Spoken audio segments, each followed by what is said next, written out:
Starting YouTube felt scary, especially when I was already juggling money struggles and real life responsibilities. If you already saw my video about trying to build money habits when life is already expensive, you know the season I'm in. Today, I'm sharing what it really felt like posting my first video on YouTube. Hello, my name is Anne and you're welcome back to my channel. If this is your first time here, thank you so much for stopping by. Be sure to watch this video to the end and don't forget to like this video and subscribe to my channel. Here, I share my journey with personal growth, financial growth, and learning YouTube as a beginner. I'm not a professional, I'm not an expert, I'm just someone trying to figure life out while sharing it online. Okay, let's get right into it. My first video experience. Well, before I even posted my video, after creating my channel, a lot of thoughts were running through my mind, like, do I really want to proceed with this? Do I really want to do this at this time? Like, what will people say? Will people care? Will YouTube show my videos to people?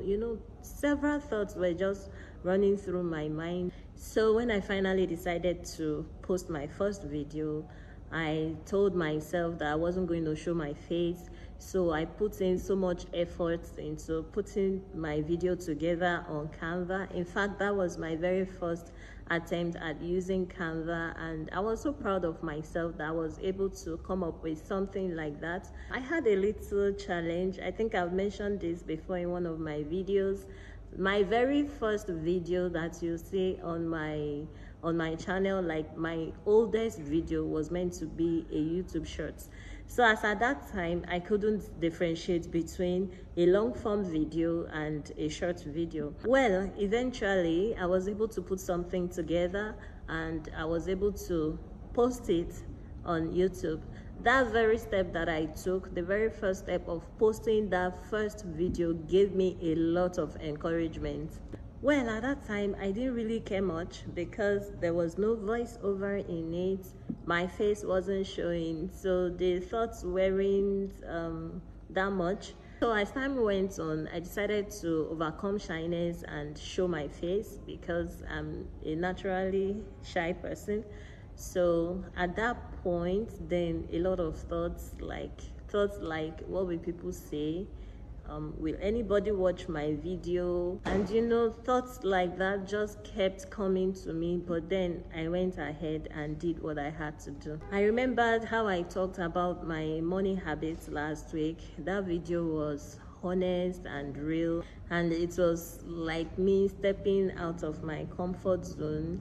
And to be very honest, each time I had to set my camera like this to make my video, it's always as if I'm getting out of my comfort zone, though I didn't really feel that way when I uploaded my first video because, like I said, there was no face and there was no voice to the video. So what happened after I posted my first video?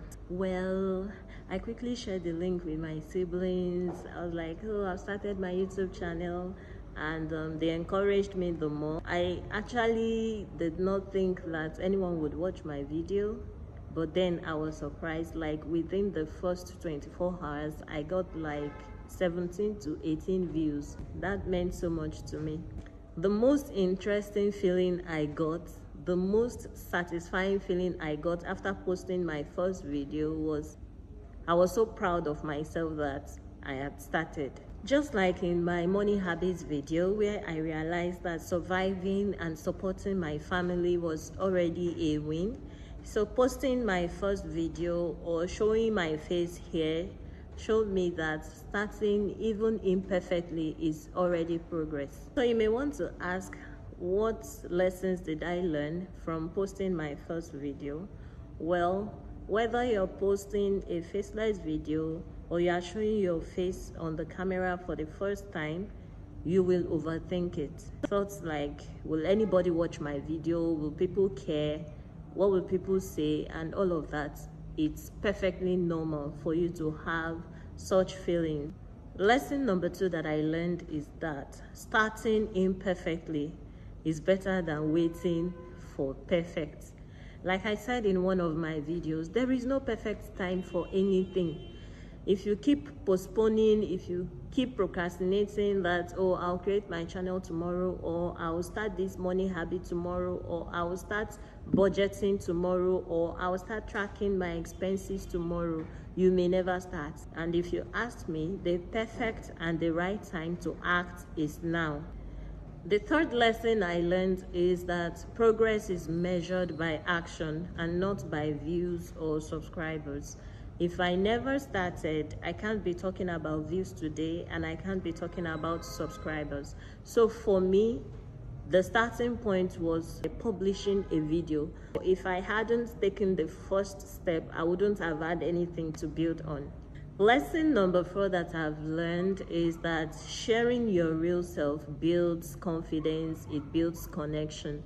Now, I mentioned in one of my videos that you don't have to copy other YouTubers, you don't have to try to be who you are not, you don't have to be like someone else. Just be yourself, be as real as possible. This will build connection, and it will even build your own self-confidence. These lessons for me aren't just about YouTube. They also reflect my financial journey, my financial growth journey, my personal growth journey. You know, both require patience, they require honesty and persistence. So if you're thinking about starting something, let's say budgeting, or starting a side hustle, or you want to build habits, or even YouTube, just have it at the back of your mind that taking the first step will be uncomfortable, and that's okay. So my first video taught me that it is better to start and learn along the way than to wait for the perfect time or setup. Have you ever taken a first step even when life felt heavy or overwhelming? Please leave your comments below. If you haven't seen my last video about trying to build money habits when life is already expensive, I'll leave the link in the description. And don't forget to like this video and subscribe to my channel as I continue learning and growing on YouTube and in real life. Thank you so much for watching, and I'll see you in my next video. Bye.